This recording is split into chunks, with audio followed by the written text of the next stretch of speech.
I call this meeting to order. Good afternoon, everybody. Welcome to meeting number 59 of the House of Commons Standing Committee on Citizenship and Immigration. Today, we will continue our study of the government's response to the final report of the Special Committee on Afghanistan. Today, on behalf of all the members of this committee, I would welcome the Honorable Marilo McFadden, Senator. Thank you for appearing before the committee. You will have 5 minutes for your opening remarks, and then we will go to our round of questioning. You can please begin. You'll have 5 minutes. Thank you. Merci, Madame la Présidente. Thank you, Madam Chair. As an independent senator representing Manitoba, I have the privilege of coming from the territories of Treaty 1 Nation, the Métis Nation. I would like to thank the committee for inviting me to testify today. In September 2020, the Globe and Mail has published 2 articles containing allegations stemming from officials from IRCC. In the article, it alleged that in 2020 and 2021, I would have sent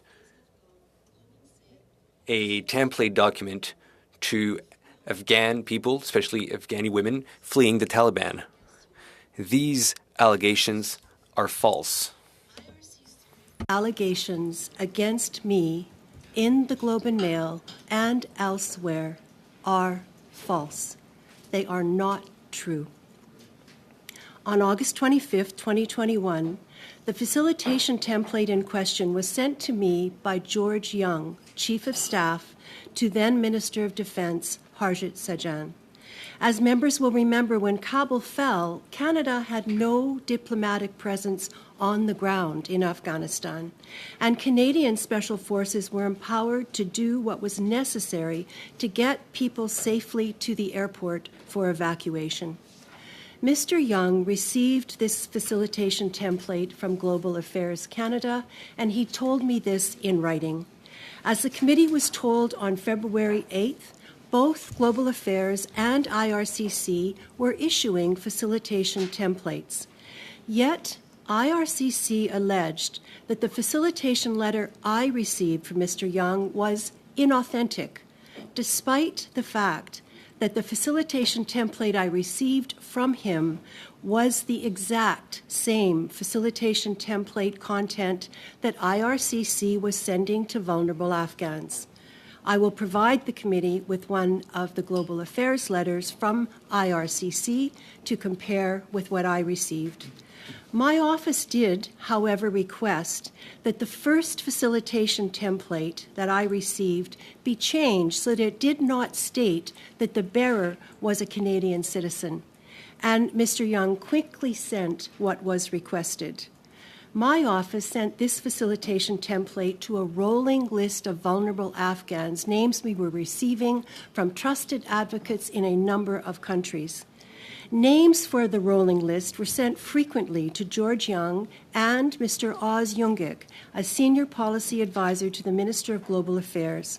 Jungik confirmed receipt of the names to me on August 24th with an assurance that they would do everything they could to try and help get these people out. Mr. Young stated that he had put these names, and I quote, into the system. Mr. Jungik emailed to say that he had shared these names, and I quote, with GAC officials and IRCC. My office continued to update the Government of Canada on additional Afghans who needed safe passage to the airport in Kabul, most of them women. As the committee was told on February 8th, IRCC testified that the facilitation letters were not meant to facilitate the boarding of a flight at the airport or confirmation of a visa. When George Young sent me the facilitation templates on August 25th, he wrote with the first one, and I quote, I have received this from a colleague at GAC. Try it, George. I understood this meant that I was authorized to use the template, and I was assured the names we sent were being put into the system. Madam Chair, these facilitation letters came from the Chief of Staff to the Defense Minister.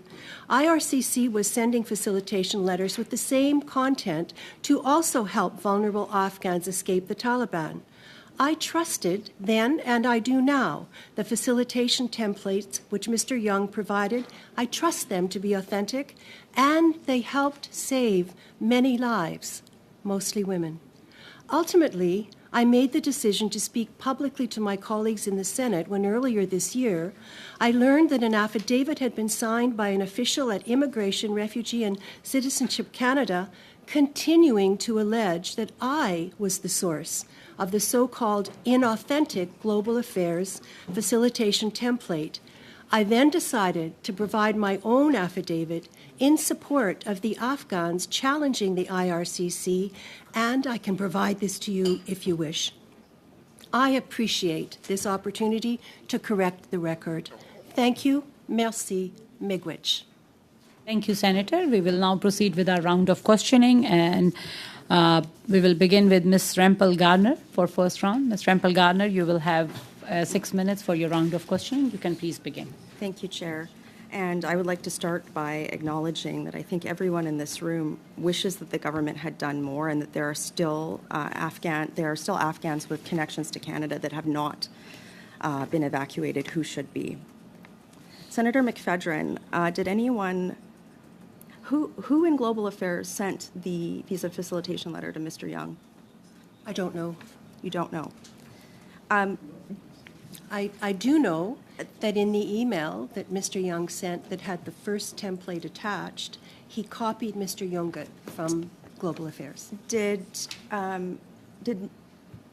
Was Mr. Young aware of all of the names you were altering, like you were adding to these facilitation letters? I can't answer that. He could answer that, but I understand you've decided not to invite him. What happened? Did you tell him which names you were filling in on the facilitation letters? It was a rolling list, and so we had numerous emails, copies of which I'm happy to provide. Did he know we those added names, we gave the names, and we also tried but there to was make corrections as the situation changed. There was a rolling list, okay? But did he know you were adding names to facilitation Yes. letters and then send them out? Okay. Yes. Did Minister Sajan, was he aware that you were sending out these facilitation letters? Yes. He was. Do you have correspondence to that effect? I do, in that he was copied on the correspondence back and forth about what we were doing. So he explicitly knew that you were filling in names on visa facilitation letters?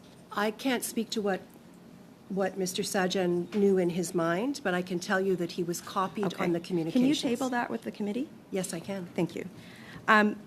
Were you ever, at any point ever told to stop issuing these facilitation letters by anyone in any government department? Never. Not once. Did you ever ask anyone in Global Affairs if you had express authorization or to write names on these visa facilitation letters? I did not, because the nature of our communication made it clear what we were doing. Okay. How? Because we were talking about, in one communication, I'll give you as an example, where my colleague Laura Robinson said, is someone within government going to add these names? If not, we'll go ahead and do that.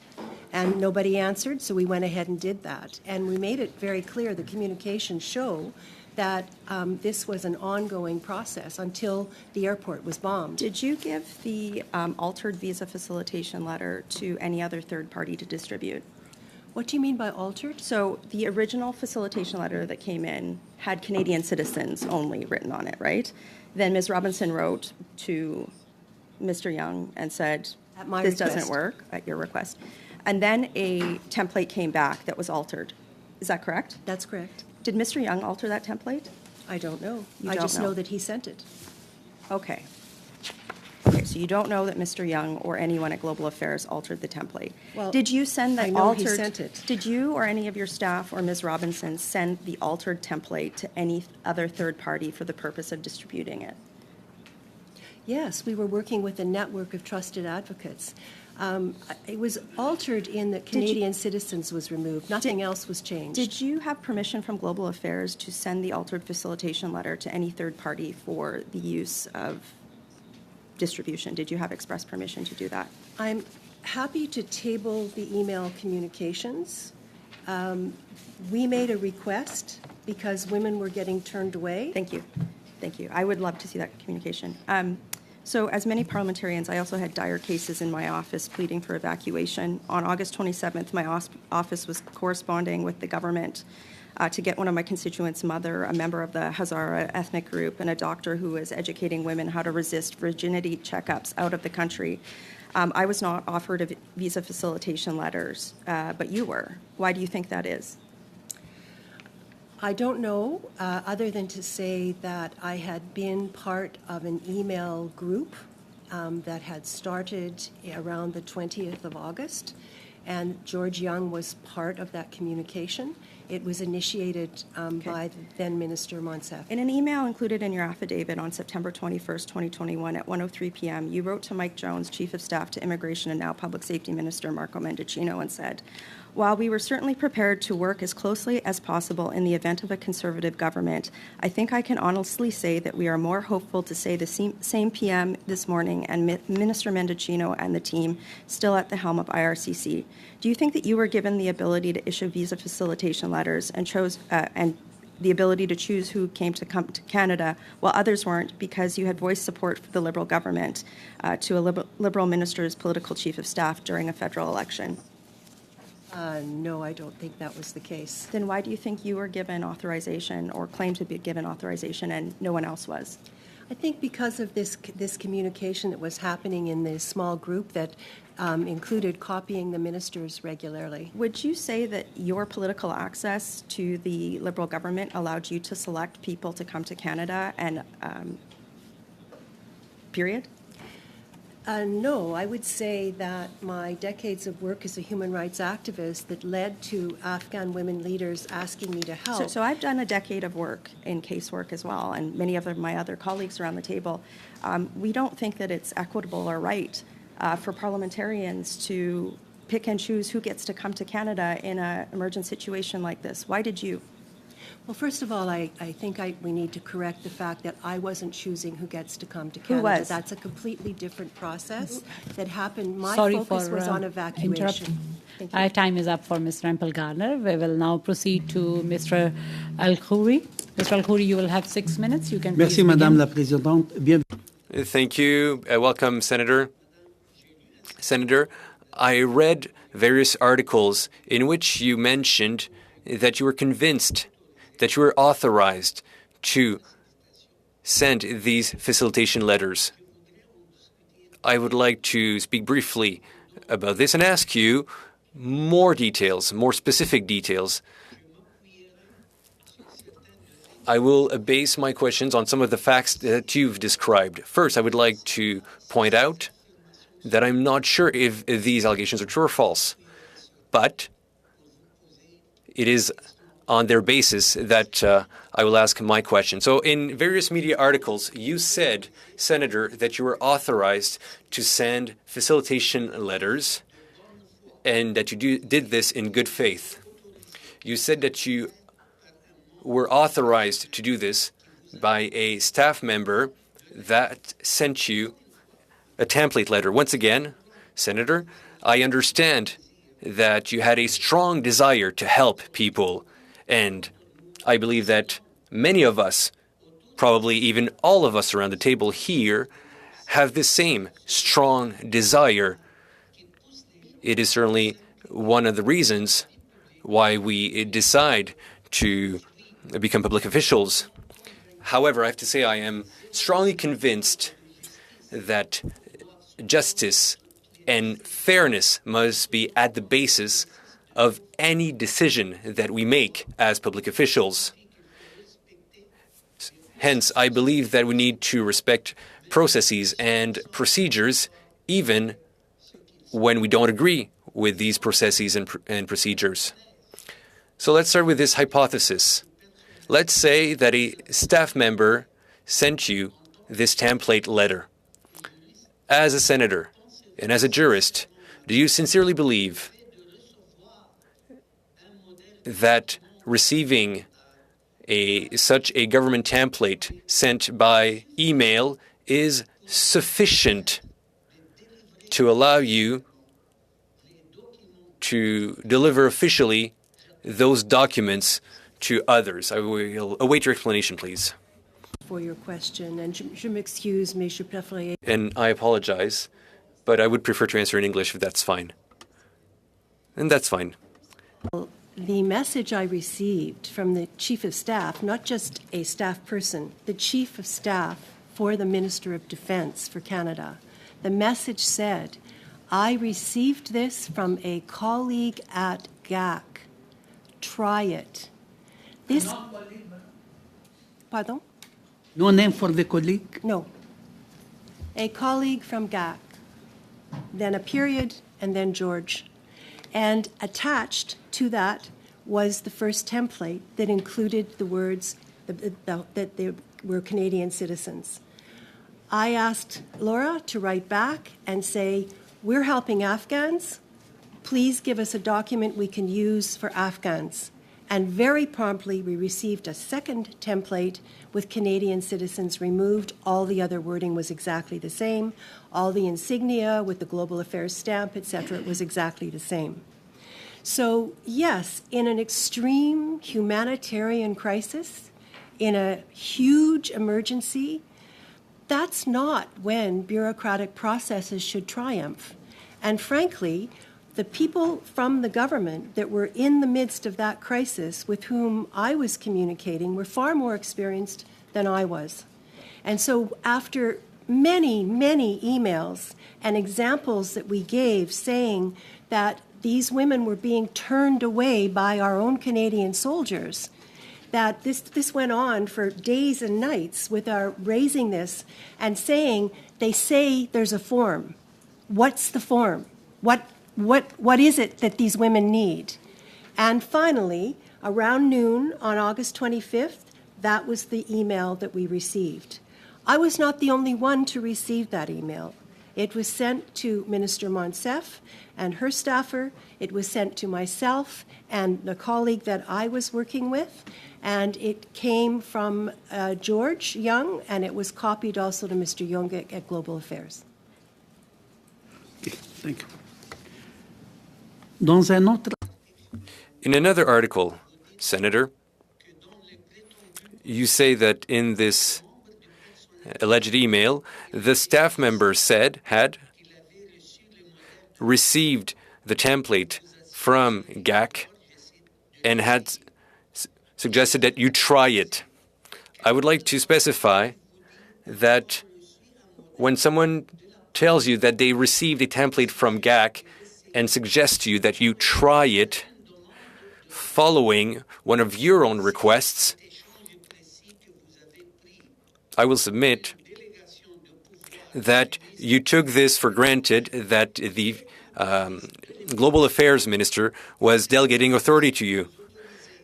You believed that it allowed you to send these facilitation letters on behalf of the ministers of the Crown.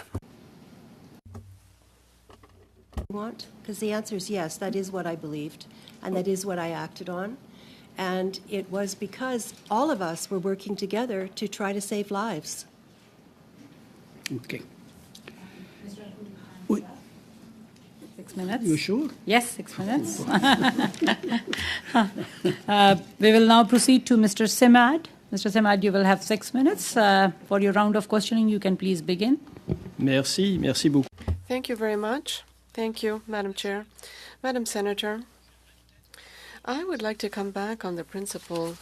What I'm understanding here is that your objective was to save Afghan women, and this was the main objective. And oftentimes we say that the means, the end justifies the means. So I'm going to tell you quite honestly that if you've received facilitations, letters that were considered to be inauthentic, that is not what is concerning me.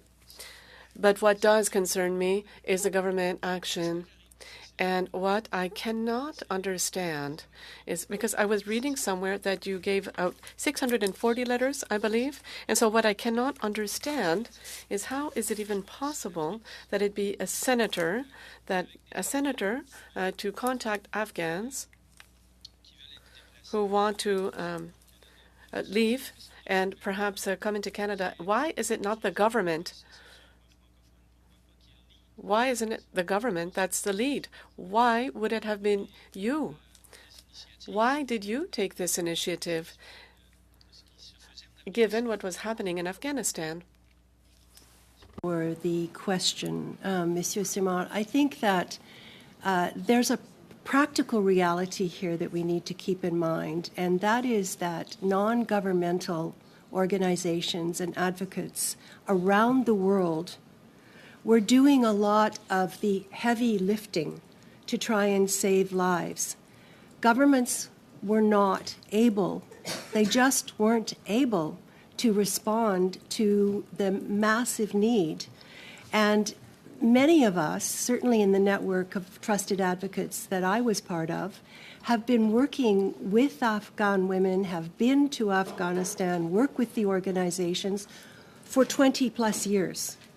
And so when the request comes in from someone that you know, and you are working with others that you know who are in direct contact with these Afghans at high risk, and they ask if there's something we can do to help, I'm the kind of person, I mean, as I said to my colleagues in the Senate, sir, I came into the Senate as a feminist activist and a human rights lawyer, and that's who I still am. So that's why I was responding, and that's why I was working with a trusted network of non-governmental advocates who were in direct contact with those who were at such extreme risk. Merci de votre réponse. Thank you for your answer. Now, I'm going to try to make a parallel with the work that we have to do as MPs in our ridings. And so I work for people in my riding, but to arrive at results, I need the government. So I cannot believe that the government was not informed of the actions you were taking. If you want results, someone at the government level has to be informed of actions that are being taken. There has to be someone in government informed of the contacts that you're having. And I'm reiterating what I said. What concerns me is not so much the way that you did this, even if it might be under dispute, but it is the lack of leadership on behalf of the government in this crisis. I understand that you say that there are trusted networks. I understand all of these different elements, but while you were acting, what was the government doing? What were the ministers doing, in your opinion? I think we need to recall that on August 15th, 2021, when Kabul fell to the Taliban, Prime Minister Trudeau called an election. And I think there's some relevance here to some of what went on and some of what happened and some of what didn't happen. I'm a very pragmatic person, sir, and I work with the tools that are available. And there was no time. Officially, it was announced that Canada would be gone by August 31st, but we were told unofficially that Canada would be gone by August 27th. And indeed, I certainly didn't know that HKIA, the airport at Kabul, was going to be bombed on the 26th of August, and that would shut down the entire air bridge. But what I did know in those days, and they were only days, that we were working to get women, mostly women and their families, out, was that we had no time. And that we had to use the resources and the relationships that were available. And that's what I tried to do. Vous expliquez. So you're explaining the context, and that's very good. I don't have a lot of time left, so I'd like to hear you speak to this, because you've gone through this from the inside, in a way. What could have been done differently from on the government side in this similar type of crisis in the future? I think that the work that has already been done by the Special Committee on Afghanistan, chaired by Michael Chong. The recommendations are excellent. And I think the next step has to be, and I hope it will be for this committee, and I would be very happy to come back to be part of that process, focus more on the implementation of those recommendations. There's a lot of learning in there. Merci. Thank you. Ms. Kwan, you will have 6 minutes. You can please begin. Very much, Madam Chair, and thank you to the Senator for being here today. I just want to get some facts on the record here. Could you tell the committee how many facilitations letters were sent out from your office? Well, I need to clarify when you say my office. The process that happened was that, yes, the template that we were given by George Young was then shared with a number of trusted advocates in different countries who then facilitated as best they could, hopefully being able to be accepted by soldiers into the airport. So when you ask me for a specific number, I wasn't keeping track of the numbers. It was get as many people, as many women as possible out. Sorry, I understand that the letters were shared with organizations, trusted advocates, as well, so that they could distribute those letters. But you did not keep track of how many facilitation letters that came out of your office? I did not keep close track, no. It was the giving of the template to the trusted advocates, helping getting the names to create the letters. Okay, that could be sorry, used. let me clarify then. That means I'm understanding your office did not send out any facilitation letters to individuals, but rather your office sent out these facilitation letters to organizations for distribution. No, that's not correct. It's not an either-or situation, Ms. Kwan. So I'll give you a specific example. Sorry. Can I just get clarity then? Is it the case then that both your office sent out letters as well your office share those letters with trusted organizations? Advocates and organizations. Okay, yes. advocates and organizations. Do you have a list of the advocates and organizations to whom received these facilitation letters from you that you can share with the committee? Yes, it's a small list. I can tell you right now. I think we will ask you to submit that to the committee because there might be groups involved that might put them in jeopardy, to which I don't want to do. Now, what is your understanding of these facilitation letters? What is it supposed to do with your understanding of it? They were supposed to help people get to the airport, and when they got to the airport, to be able to then get access through the soldiers guarding the airport to be processed, hopefully, for evacuation. Okay, so And that's what the letter is to says. get them through to the checkpoint and then hopefully onto a plane for evacuation. There's some processing that must have gone on from getting through the line. Assuming yes, but ultimately Get them your out. understanding is that it will get them out Get of them out. Afghanistan to safety. Evacuation. Okay, got it. All right. Now, was this exchange with George Young in copy to GAC? I think you said Mr. Yungat. Was that done through your parliamentary email or was that done through your private email? It was done through my parliamentary email. Okay. All right. And now, with Mr. Yungat, who was engaged from GAC, that was copied on this letter, do you know what his position is at the time? At the time, he sent an email to me introducing himself on August 24th, and he said that he was a policy advisor for Minister Garneau. Okay, thank you. And with respect to the period in which this was done, do you know if the people that you assisted were evacuated under Operation Safe Haven? I do not. They were evacuated a number of ways, and in truth, they were evacuated by a number of countries. So we had situations where they got in through our assistance, but the Australians helped them, or they ended up in the UK. And these were individuals who were seeking safety through the humanitarian stream and not through the stream where they served Canada. Am I understanding that correctly, or is it both? It's both, and in terms of serving Canada, for the most part, these are women.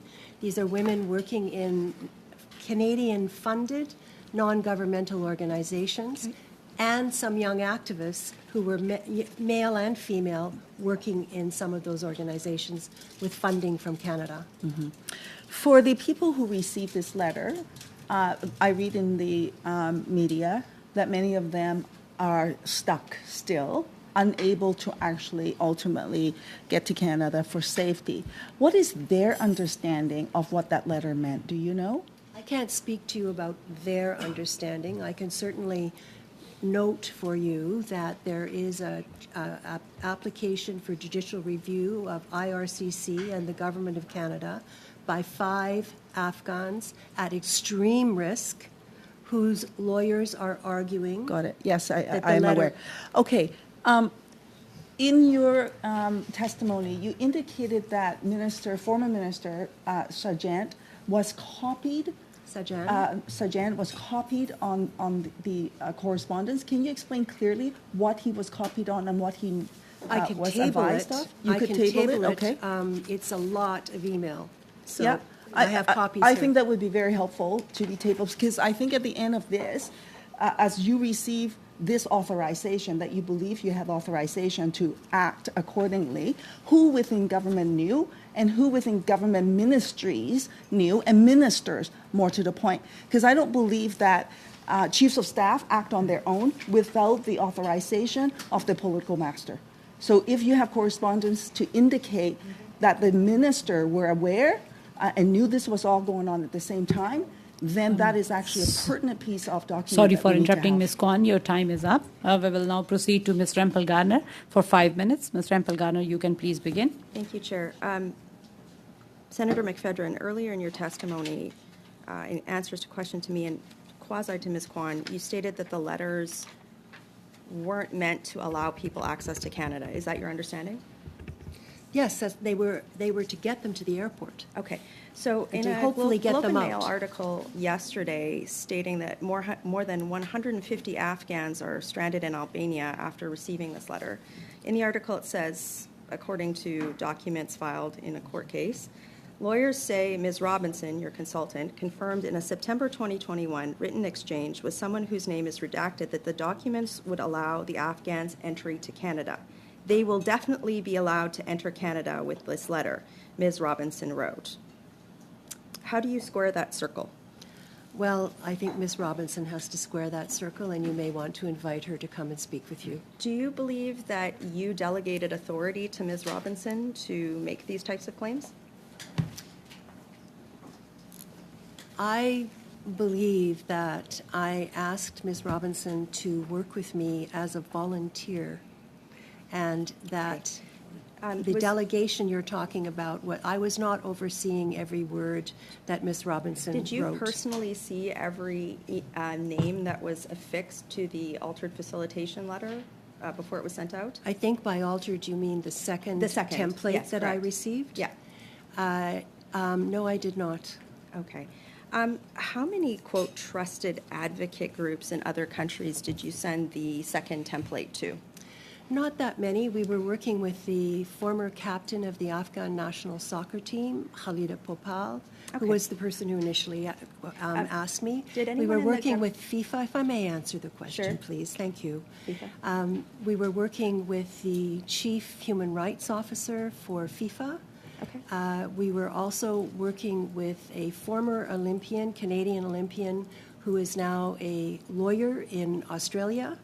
And we were working with a network in the United States. Okay. Did anyone in Global Affairs, IRCC, or the Department of Defense authorize you to send the second template to those groups for further distribution? Authorization in writing. I've told you what I received in writing. Just yes or no on the record here. Did they? I took it to be authorization. Yes. Okay. Did you ever seek further clarification, like outside of the copying on the email? Like, did you expressly ask if you could further distribute the second template letter to these organizations?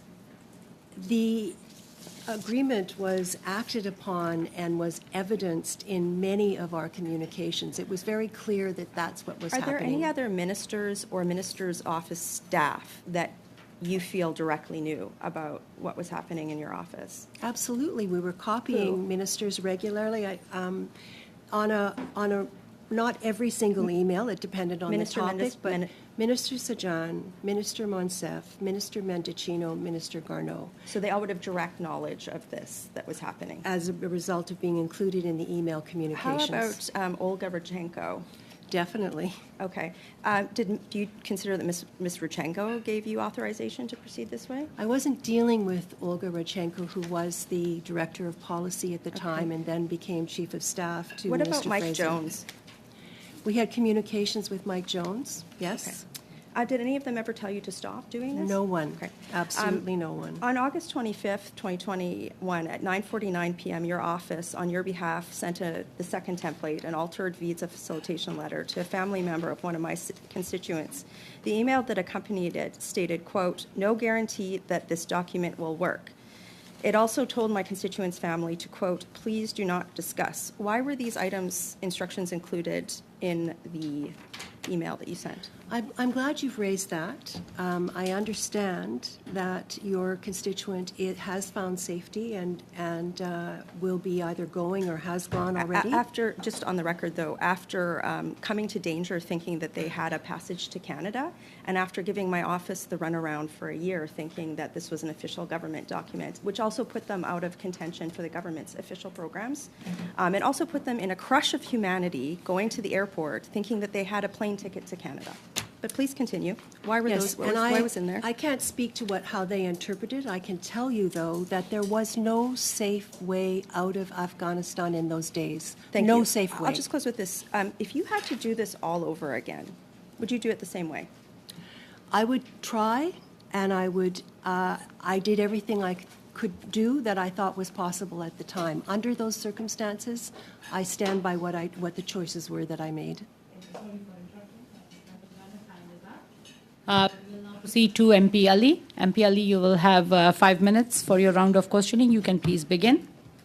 Thank you, Madam Chair. Through you, Madam Chair, Senator, I'm grateful for you to joining us today here. I would assume that you are aware that there are very formal instruments that ministers' offices and departments use when they wish to delegate executive authority, statutes, and regulations. And the instruments is never an email from staff with templates attached. Have you, in any other government of Canada, operation or lines of business, seen authority delegated in the way that you suggest it was in this instance? That is to say, via an email exchange. Thank you for the question, Mr. Ali. I have never worked in a situation like the extreme humanitarian crisis that was happening as a result of the Taliban retaking Afghanistan.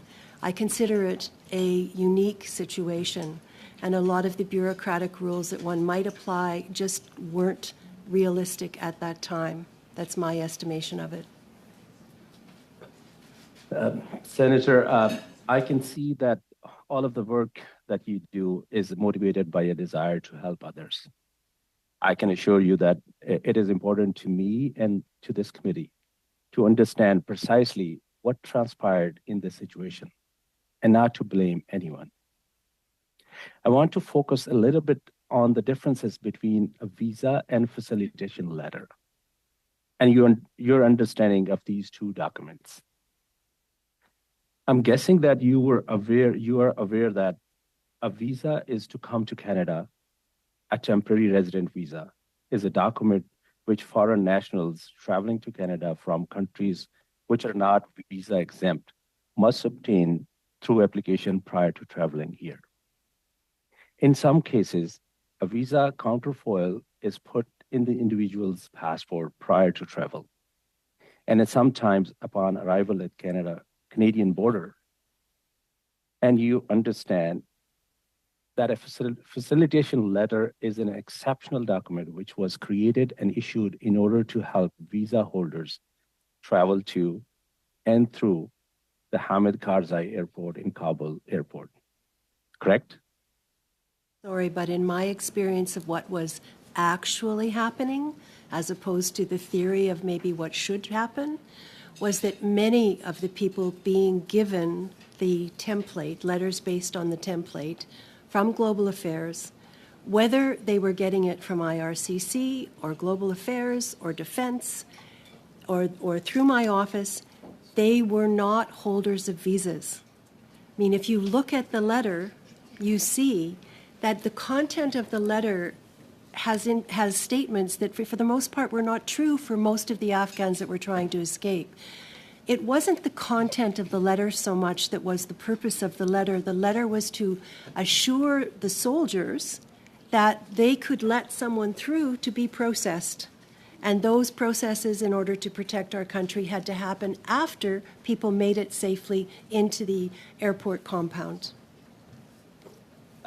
Through you, Madam Chair, Senator, I want to better understand if you're aware of the differences between a visa and facilitation letter, because you issued inauthentic facilitation letters. But it seems that you explained to the people who you were sending them to that they were actually visas, not just letters. Can you speak a little bit about what exactly you told people when you were sending them, who you were sending the letters to?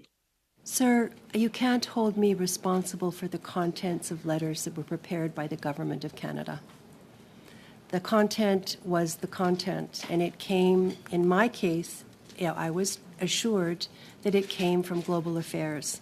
It had Global Affairs insignia, and it has exactly the same wording on the template that I received from George Young as I can table was sent by our IRCC to another Afghan who's now here in Ottawa.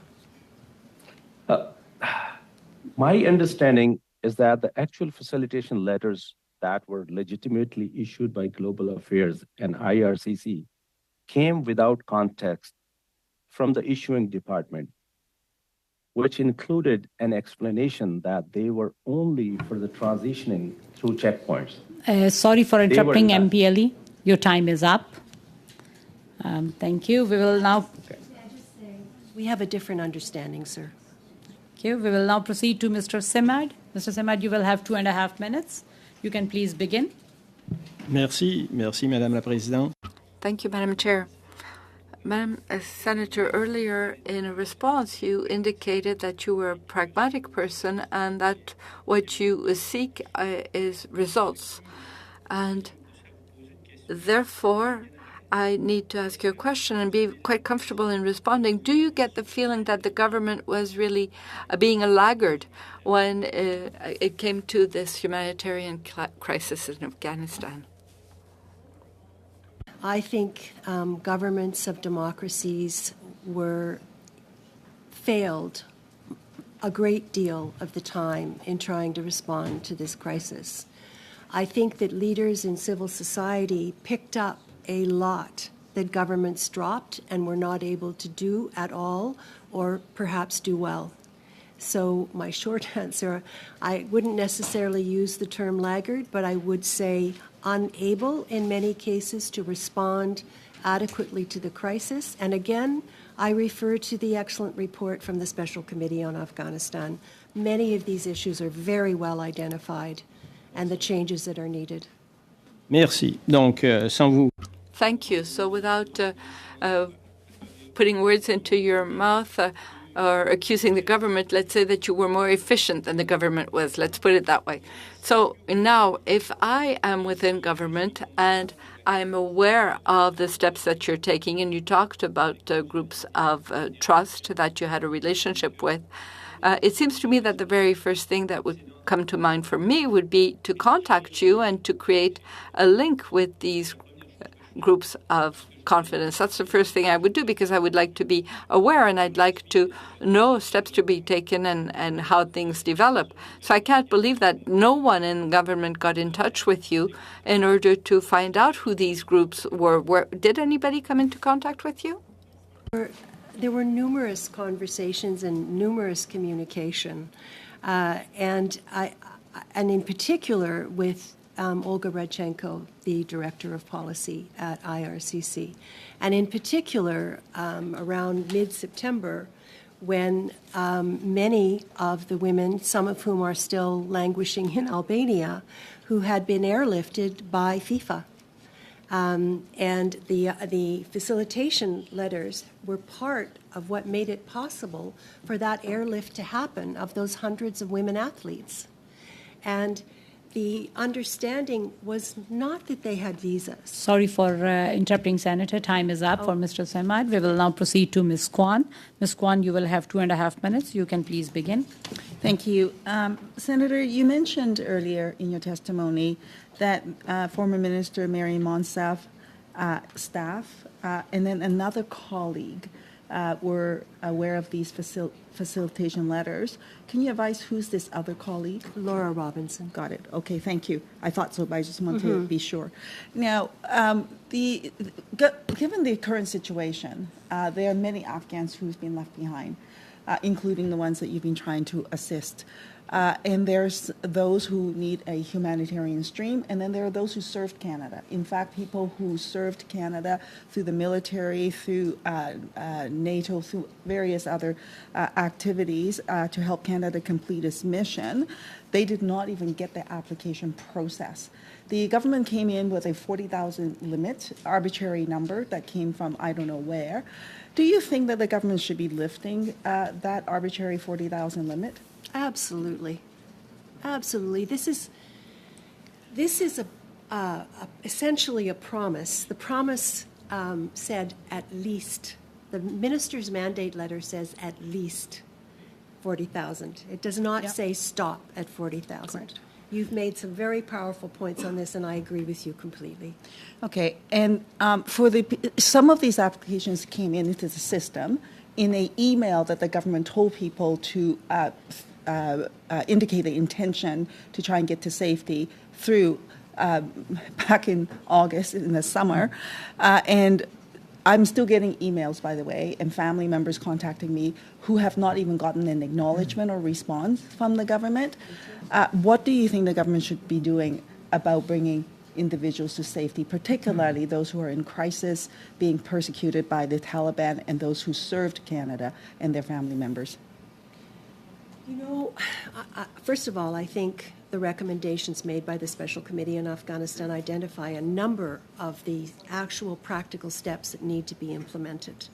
But in addition to that, I have to say that when Marcel Nabizadeh was murdered on January 15th, I actually thought that we were going to see an acceleration. I thought that we were going to see at least women parliamentarians trapped in Afghanistan made a priority. And that has not happened. I mean, I and others have been working, for example, with the Interparliamentary Union, with specific lists of women parliamentarians. Sorry for interrupting. It hasn't happened. Sorry for interrupting. Time is up for Ms. Kwan. We will now proceed to Ms. Rempel-Garner for 5 minutes. Ms. Rempel-Garner, you can please begin. The template letter my constituent received from your office. From me, actually. I wrote it myself. Thank you. I mean, I wrote the email. The facilitation quote, like this letter, it states, the Canadian government validates that the names identified below have been granted a visa to enter Canada. I've been on this committee for 7 years at the time. I was the vice chair. I was the critic. This fooled me in thinking that they could get into Canada.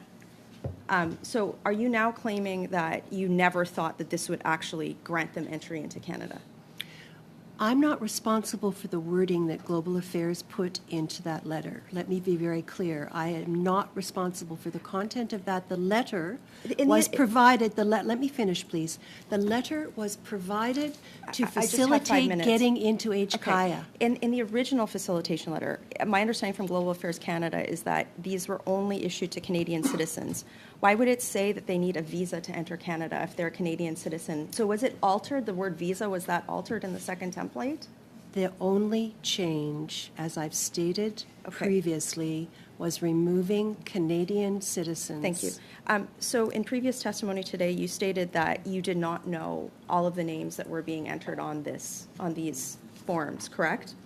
Not at the time. And you also said that these forms it was for the purpose of being presented to Canadian soldiers at the airport, is that correct? That was my understanding. How did you have any assurance that these people weren't somebody who posed a threat to the lives of Canadian soldiers? Women, athletes. Did you know it many was of them women? Yes, of course. I So was you working with Feminist Network. So you personally saw every name on all of those letters? I did not, but Okay, I so you see what personally I'm saying? trusted the advocates so who you chose those trusted. women. But you had no assurance that these persons... I didn't need any assurance. I trusted the advocates. They knew them. Did they validate identity? Did you validate identity? They knew them. They didn't need to validate identity. So now going to the concept of authentic letters and inauthentic. To me, and you have a background in constitutional law, is that correct? I'm sorry? You have a background in constitutional law, is that correct? I do. Okay. So as a parliamentarian, I understand that I am not the executive branch of government, so I don't have the authority to authorize certain things, like issuing letters like this, because there's due process that needs to go on. So you are claiming, if I understand correctly, that you believe that the letters are authentic because somebody emailed you a template. Not somebody, the Chief of Staff for the Minister of Defense. Okay, but you do understand that for them to be authentic, they have to be issued by the government, correct? I do understand that. They were issued by Global Affairs. Do you consider the fact that you issued them and the government did not? Are you a member of the government? I conveyed them. I received them from the Chief of Staff for the Minister of Defense, and I conveyed them to trusted advocates who helped women get out and lives were saved. But the government never knew, because you didn't know, the government never knew, right? Did the government know that, whose names were going on there? The names, we had a rolling list, and as much as we could, we put those, and they wrote back and said they're in the system. But in terms of it being authentic, you're not a member of the government, correct? Correct. Correct? Okay. So how is it possible that you could authorize authentic letters if you're not a member of the government with duly authorized authority to all I'm trying to say, Senator, is none of us would ever do this, regardless of political stripe, because we understand the division of powers and because of the danger that it can pose to soldiers. There's equity issues. I'll close with this. These women are a danger to soldiers? Do you want to help me understand that? How do you know who was on? You just said you didn't even know who was on the letters. No, I didn't say that. I said the trusted advocates that I was working with knew these women. How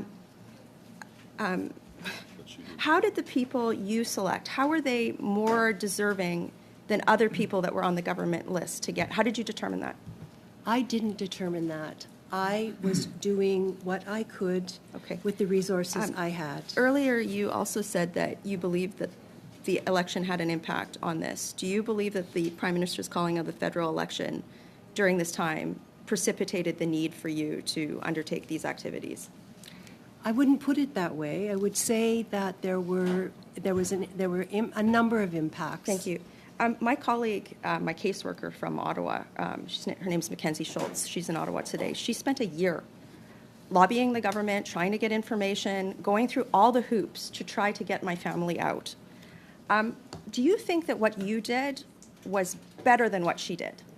That was more effective? I'm sorry for interrupting. I commend you for your work as a parliamentarian on this file. Time is up for Ms. Rempel-Garner. We will now proceed to Ms. Kayabaga. Ms. Kayabaga, you will have 5 minutes. You can please go ahead. Thank you, Madam Chair. Through you, I would like to first thank the Senator for taking the time to be here today and answer these very hard questions. I know that you're going to be here for the full 2 hours, so I really do appreciate you extending your time to answer really important questions in this committee. So, Senator, I'm wondering more broadly if you can opine on whether you think that the way you operate in this situation sets any sort of precedence. There are extreme and unfortunate situations and crises unfolding across the world right now, and Canada responds to several of these. And while seldom do we respond to any situation on the scale and of the magnitude of the fall of Kabul, there are other situations like Uganda right now, for example. And do you think that it would be appropriate for me as a member of parliament to be working with partners in Uganda to issue letters of my own volition and then tell the government that they needed to honor the promises I made? Or and I just don't want people all around the world to think that a Canadian parliamentarian has made a promise to them while they are vulnerable and are in a dire situation. Can you comment on that? The letters that were conveyed via my office came from Global Affairs Canada. If there were any promises made, those promises were made by the government of Canada in that letter. I had nothing to do with the wording of that letter. And the fact that the Chief of Staff for the Minister of Defense sent me the template and then sent me a second template that was more appropriate for Afghans to use is, for me, more than adequate demonstration that in a massive humanitarian crisis, people like George Young in the government were doing everything they possibly could to try to get people out. Everyone knew that there were going to be people left behind. But the people I was working with were working literally night and day to do everything they could to get out as many as they could. I would like to pick up on something you mentioned earlier regarding awareness that political staff and ministers might have had about sending these letters. I'm not making a judgment on whether your actions were right or wrong, but I would like us to be very clear not to accidentally place blame on staff members who were but doing their jobs. And I'm sure you would agree with me. And if you were legally authorized to do this, it would make sense to me that there would be a very long list of staff and ministers who would have been aware of it. But we are instead dealing with a potential very short list. In regards to this list, Mrs. Ranchko, Mrs. Jones, Mr. Jonik, and ministers who you previously mentioned, you are telling the committee that you emailed them directly to their personal accounts to inform them that you were sending facilitation letters on your own? I just want to understand the nature of the correspondence which you sent these staff and ministers, and are suggesting now that this indicates their knowledge of your activity on their part. And if you communicated directly with them or on your activity, and if yes, the short and answer if you is informed yes. them. They were in a number of these communications, and I'm more than happy to table them. I must apologize because they're only in English. All of these communications occurred in English. If you would like to see them today, I would be more than happy to table them. It's very clear that there are communications about getting out as many of these facilitation letters as possible. And in some of those communications, to be honest with you, usually when I am pleading for more action, I copied the ministers and I copied their chiefs of staff. And this went on over several days until the bombing occurred. Just to clarify, when you say you copied them, did you copy their direct personal emails, or? I did. Okay, so so and just they answered me on occasion, and they called me on occasion. On this specific letter that you sent, that you said you on the CC'd situation, on the fact that we weren't getting many of these women out, anticipating that the soldiers would let them through, and they weren't being let through. Was this, and also quite a bit of communication about women parliamentarians in a very separate stream. My apologies to cut you because of time. I don't know. Sorry how for long interrupting. Time is up, Ms. Kayabaga, for you. We will now proceed to Ms. Rempel Garner for 5 minutes. You can please begin. Did any minister ever directly communicate with you on the matter of you issuing the second template to Afghan nationals? No. No. When was the first time that you were made aware that any person in the government felt that these letters were either inauthentic or should have been issued to your office? In July of 2022, I started to receive requests from the Globe and Mail. Was this after I copied you on the issue of I did copy you on an email that I sent to the Minister of Global Affairs as well as the Minister of Immigration, because I didn't know where this letter came from. You did copy on. Interestingly enough, when we spoke in person in June, you never raised any of your concerns or criticisms with me. You fooled me. It's tough to do. Fooled you. You fooled me. Why didn't you ask me the questions? Because we hadn't heard back from the government yet. And this is what I'm trying to ascertain, is who knew what when. And I'm trying to ascertain after a year of my office asking where did this letter come from, how nobody knew, and how my constituents' family weren't allowed to apply for regular programs, even though they had a bona fide claim to Canada, because they thought that they had been let in by this letter, and it fooled me. And I didn't want to cast aspersions on you. So that's why I wrote to the ministers and I said, hey, what the heck? Where is this coming from? So that's me. But this is about you today. So I want to know, you said earlier that Minister Sejan knew, Minister Mendocino knew, you said Minister Garneau knew. I just want to be very clear. You believe that they knew you were issuing the second template to trusted organizations. They knew this. They were copied on correspondence that was dealing with this situation. And since this is about me, I'd also like to say that interesting that you were comfortable casting aspersions on me and then sharing that with the Globe and Mail. And now you're putting casting it in a letter. aspersions on me. I don't know the reporting methods of the Globe and Mail. I just try to stay out of their crosshairs. I would recommend the same for anyone else in this room. Well, they used your letter in following up with me. I would say this. I can tell you honestly that whoever leaked it on the front end, this issue, not me. No, they were anonymous sources within IRCC. There we go.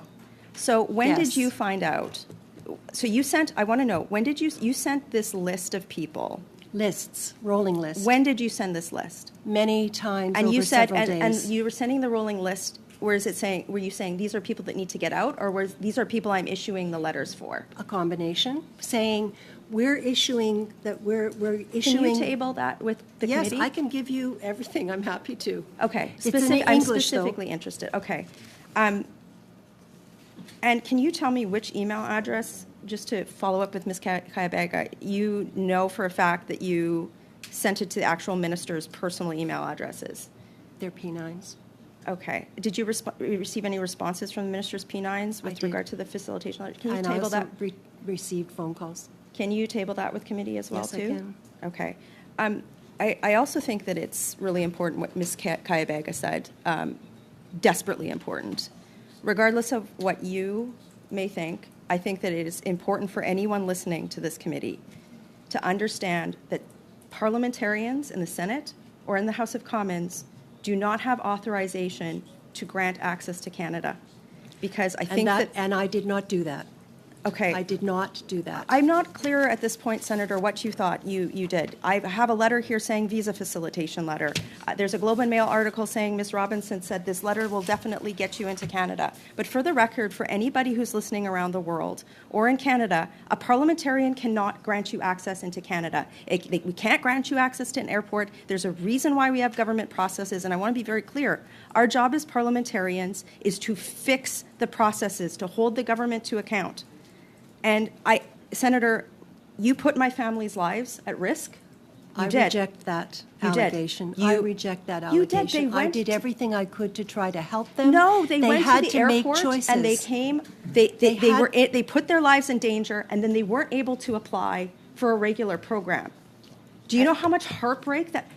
Again, you just said earlier that you would do this all over again, knowing what you know now, knowing that there's 150 people languishing in Albania because you took it upon yourself to issue these letters. Would you do it again? These women are in Albania with food, with shelter, with safety. They are in a much better position Sorry for interrupting. than in What about my Afghanistan. family? And sorry for your interrupting. Time is up family for had Ms. to make Rempel-Garner. choices like many of the other people Sorry, that we Senator. tried to help. Time is up. We will now proceed to Mr. Dhaliwal. Mr. Dhaliwal, you will have 5 minutes for your round of questioning. You can please begin. Thank you, Madam Chair. Madam Chair, I move that the meeting do now be adjourned. Please take a vote.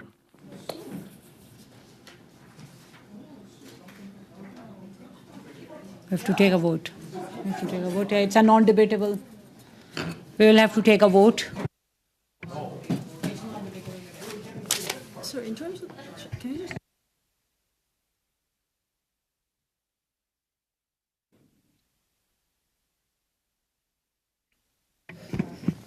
Mr. Ali, Yes.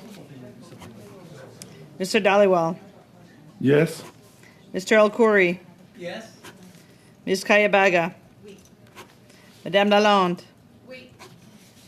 Mr. Kimmich. No. Mr. McGuire. No. Mr. Redekop. No. Ms. Rempel-Garner. No. Mr. Simard. Oui. Ms. Kwan. No.